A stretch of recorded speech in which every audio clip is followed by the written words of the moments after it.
એ તમને કહું છું સાંભળો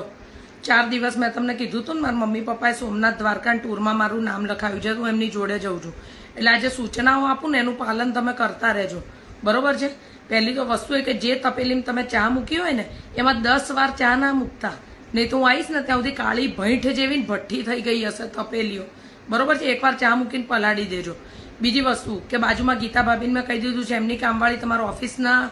ટાઈમ પહેલા આવી અને કચરા પોતું કરી જશે બરોબર છે અને કામવાળી કામ કરવા આવે ને તો પેપર લઈને આ રૂમમાંથી પેલા રૂમમાં કરતા નહીં બરોબર છે કોઈ એવો આપણા ઘરમાં છે ને ચરું નથી દાટેલો કોઈ તમારું લૂંટી જશે એટલે એક જગ્યાએ હિંચકે બેહી રહેજો ઓલી કચરા પોતું કરે ત્યારે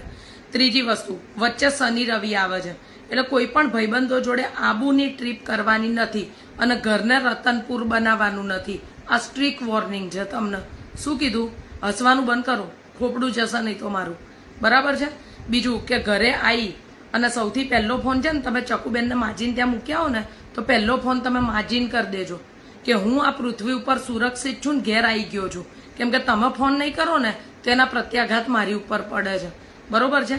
બીજી વસ્તુ બાજુમાં ચોકઠામાં નવા બેન રહેવા આવ્યા છે બબીતા નામ છે એટલે બબીતા નામ જોઈને તમારે જેઠાલાલ થવાનું નથી એ વાયડી કંઈ બી ઘરે માગવા આવે ને તો કહી દેજો કે મારી વાઈફ ઘરે નથી એટલે હમણાં 3-4 દિવસ મને કંઈ ખબર નહીં હોય ખબરદાર જો ખાંડ અને ગોળના વાડકા ભરીને આલ્યા ને તો તમારું આઈ બનશે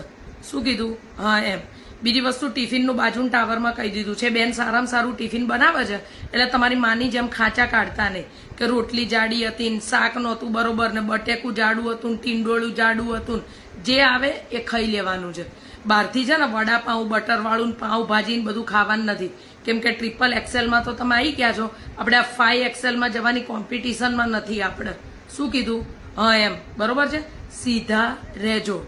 ટૂંકમાં બરોબર હું આવું ત્યારે કોઈ પણ જાતનો તમારા ને મારા કકળાટ ના થાય એવી મારી દિલથી ઈચ્છા છે અને છતાં બી જો તમે કકળાટ ઊભો કર્યો બરોબર છે તો પછી ભોગવવાનું તો તમારે જ છે બીજી વસ્તુ જ્યારે માજીને લેવા માટે જાઓ ને ચકુબેનના ઘરેથી તો હાથમાં કંઈક ચવાણાનું પેકેટ કે બુંદી ગાંઠિયા જે લેવાનું એ લઈને જજો તમે કોઈ વ્યવહાર ના કરો ને તો માજી એમ નથી વિચારતા કે એમણે તમને સંસ્કાર નથી આલ્યા એમને એવું લાગે છે કે મેં મારા સંસ્કારનો દુરુપયોગ કરીને તમને બગાડે બરોબર છે એટલે મહેરબાની કરીને જે વ્યવહારિક થતું હોય એને કરી દેજો એટલે આઈને તરતમાં ટોણા સાંભળવાનું થાય નહીં આ સાથે સૂચનાઓ સમાપ્ત થાય છે અને જે આબુવાળી છે ને એ સ્ટ્રિક્ટલી પાલન કરજો શું કીધું અને કોઈ પણ જાતના ભવાડા નોતરતા નહીં હો હા એમ